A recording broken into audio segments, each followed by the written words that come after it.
तो अपनी बेटियों के पास गया तो उसने देखा कि सेम एग्जैक्ट स्पॉट पे जहाँ पर उसकी बीवी की चोट लगी थी वहीं पे उसकी बड़ी बेटी की भी चोट लगी है। जब ये सब कुछ हो रहा था तो बच्ची चिल्लाने लगी थी और ऑलमोस्ट ऐसा लग रहा था कि उसके अंदर भैरव जी की शक्ति आ गई। तो जो छोटी बच्ची थी वो पंडित जी के पास गई।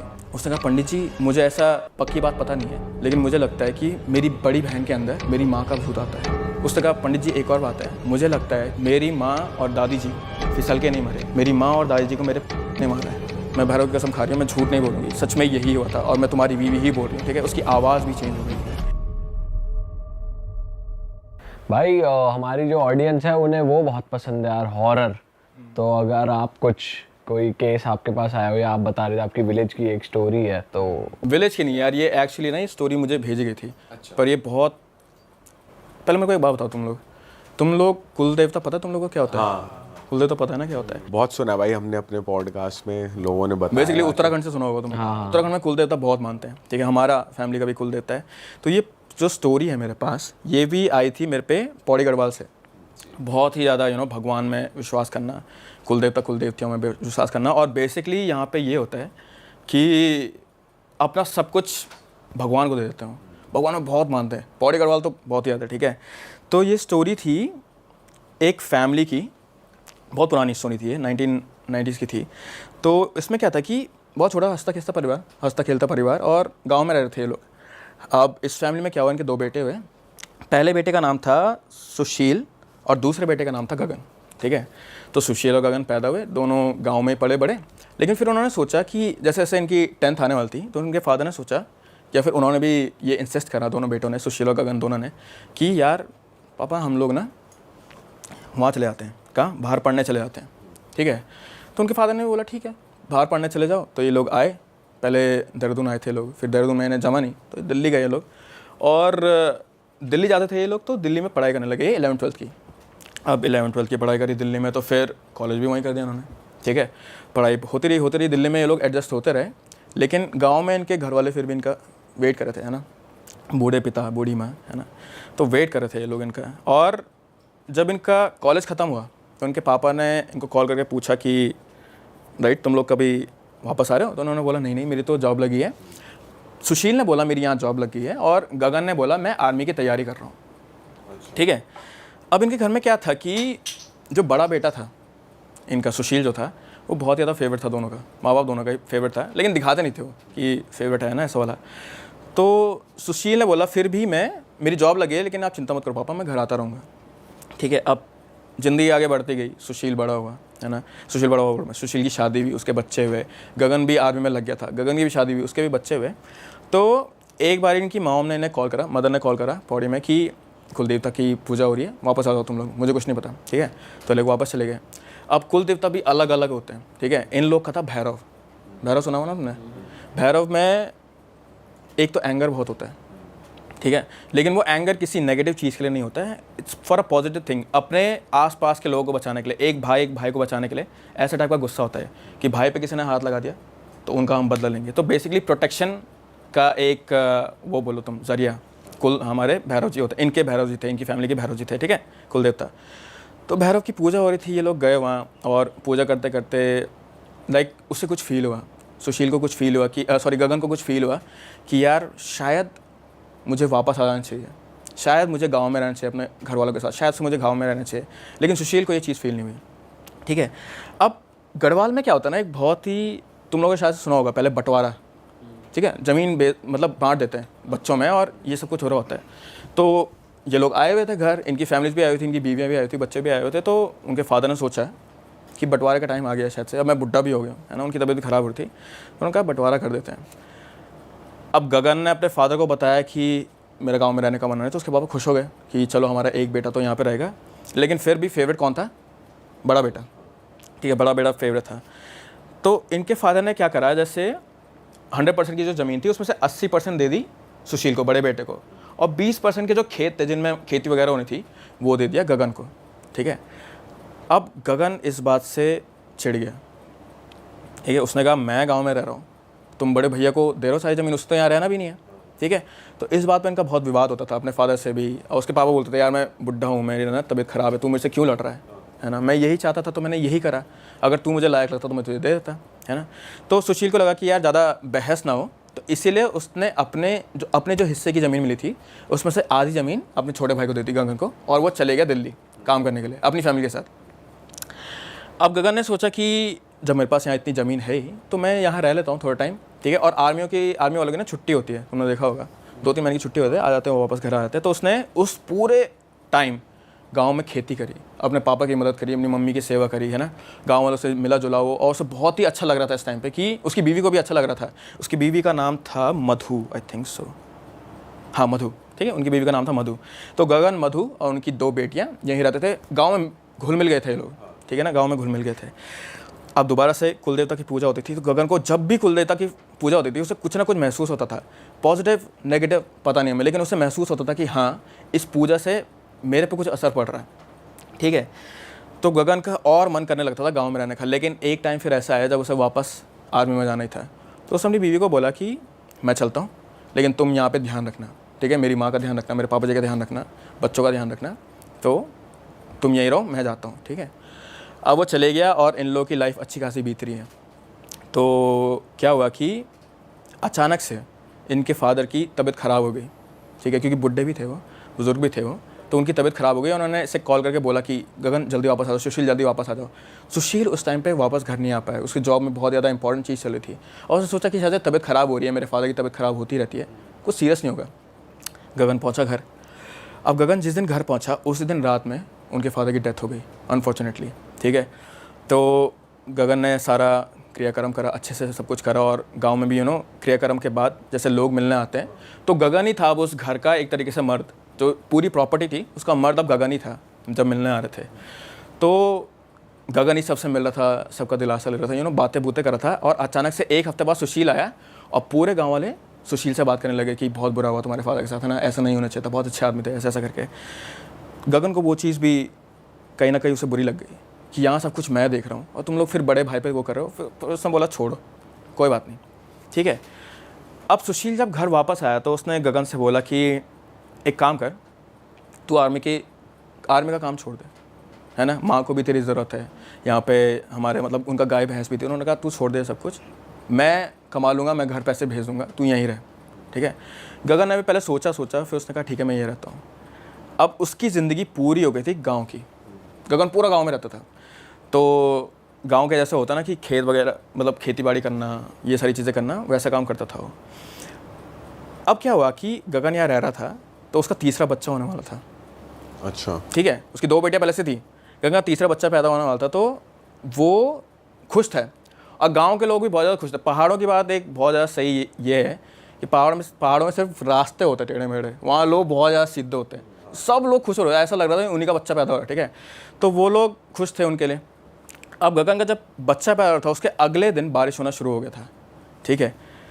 अब बारिश हो रहा था तो सुबह इनकी बीवी और माँ घास के लिए जाती थी, और गगन ने बोला कि मैं काम से आ रहा हूँ, तुम दोनों घास के लिए चले जाओ। लेकिन अनफॉर्चुनेटली उस दिन उसकी मम्मी और बीवी की डेथ हो गई एकदम से।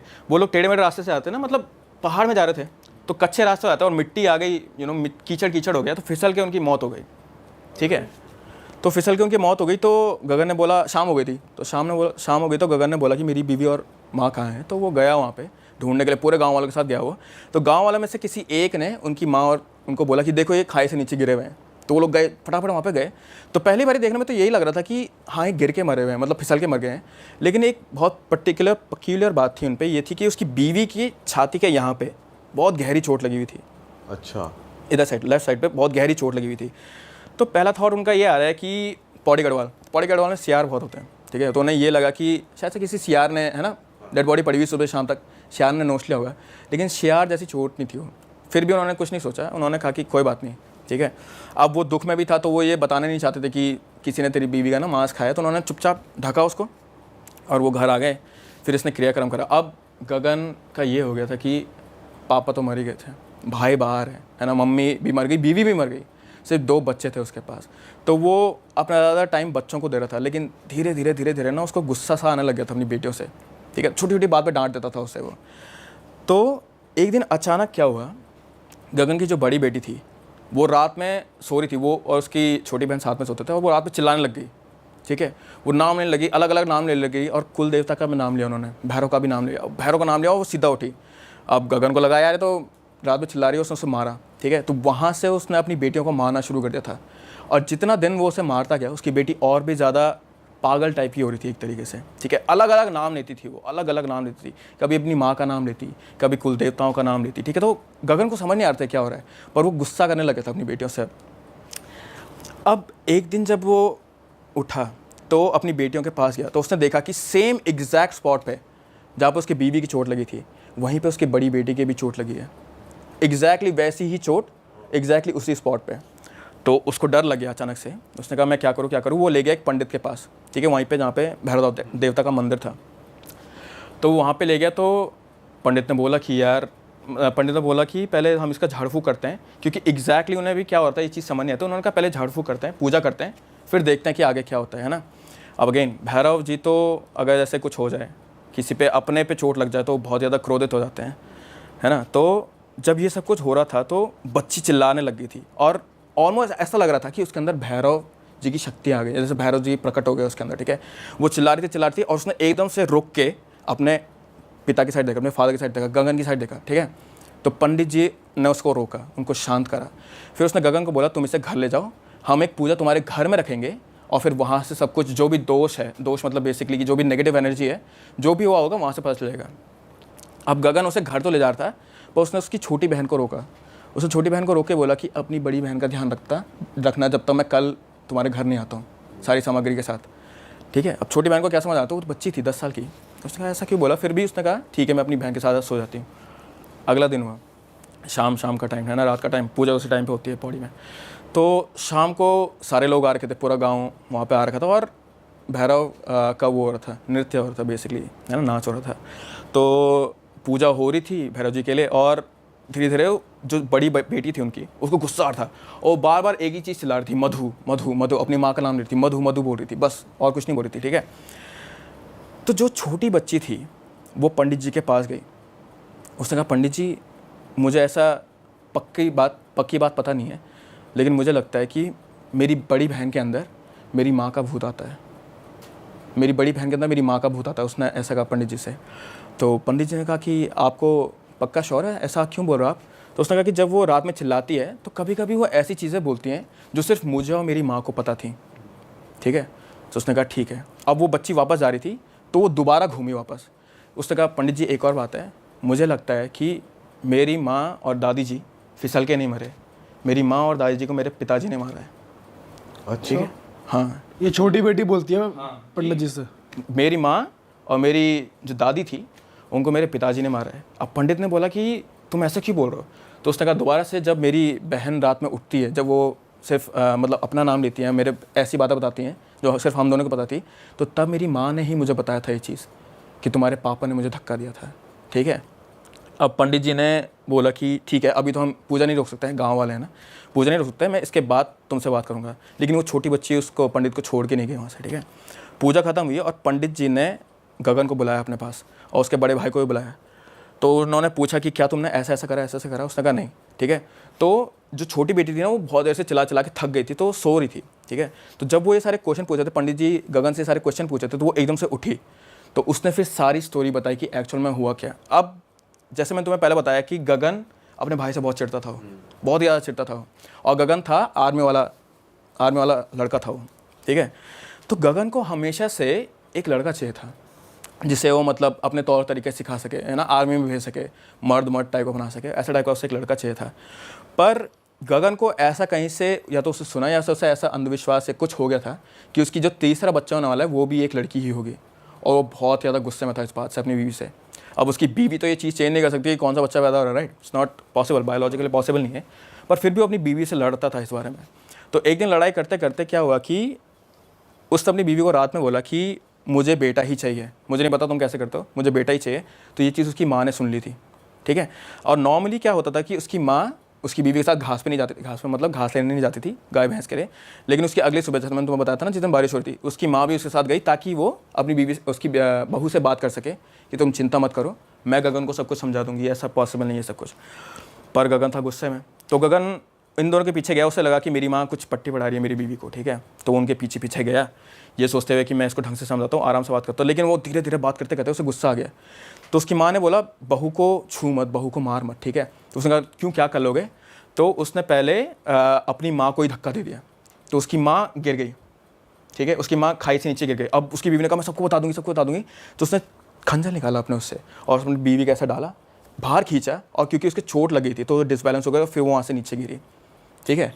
तो ये चीज़ हुई। तो ये सब कुछ जब एक बच्ची बोल रही है, बच्चे के अंदर आत्मा बोल रही है, तो पुलिस उस स्टेटमेंट का क्या करेगी? कुछ नहीं कर सकते है ना भाई, भूत की बात तो नहीं मानेंगे पुलिस वाले। तो बच्ची ने बोला नहीं, भैरव की कसम, मैं भैरव की कसम खा रही हूँ, मैं झूठ नहीं बोलूँगी, सच में यही हुआ था और मैं तुम्हारी बीवी ही बोल रही हूँ, ठीक है। उसकी आवाज़ भी चेंज हो गई थी, पर फिर भी पुलिस वालों को बुलाया गया था यहाँ पे। अब इसके बाद अब पुलिस वाले दोबारा वही चीज़, हम भूत की बात तो मान नहीं सकते, लेकिन फिर उन्होंने कहा कि हाँ वो जो चोट थी वो सच में किसी सियार या फिर किसी कुत्ते के काटने की नहीं लग रही थी मुझे, वो किसी चाकू की लग रही थी। तो इस बेसिस पे उन्होंने गगन को अरेस्ट तो नहीं कर सकते थे वो लोग, और उन्होंने उसे पकड़ के रखा वहाँ, कस्टडी में ले लिया। कस्टडी में रखा। लेकिन फिर बाद में पता चला कि गगन ने तो प्लॉट के हिसाब से भी बहुत सारे मतलब घपले वगैरह करे हुए, तो उस बेसिस पे उन्होंने फिर उसे अरेस्ट ही कर लिया। अब क्या हुआ कि गगन तो अरेस्ट हो गया था, लेकिन उनकी फैमिली में कोई नहीं था, बच्चियाँ कहाँ जाती। लेकिन फिर थैंकफुली जो उनका बड़ा भाई था सुशील, उसने कहा कि मैं तुम लोग को अपने साथ ले जाता हूँ। बच्चों ने बोला कि हम तो गांव छोड़ के नहीं जाएंगे, तो सुशील ही अपनी फैमिली के साथ गांव मूव हो गया था, थैंकफुली ये हुआ था। भाई ये तो अलग ही कहानी है भाई, ये कैसा मरता भाई, अपनी भाई ये बीवी मार वैसे दी। प्रॉपर्टी वगैरह ना करवा देती हैं लोगों से, ऐसी चीजें भाई। भाई जो साइको होता है ना वही करता है वैसे, देख बंटवारे कहाँ नहीं होते, हर घर में होते हैं, हर घर में कत्ल थोड़ी होते रहते हैं फिर। पर ये तो करा उसने लड़के के चक्कर में।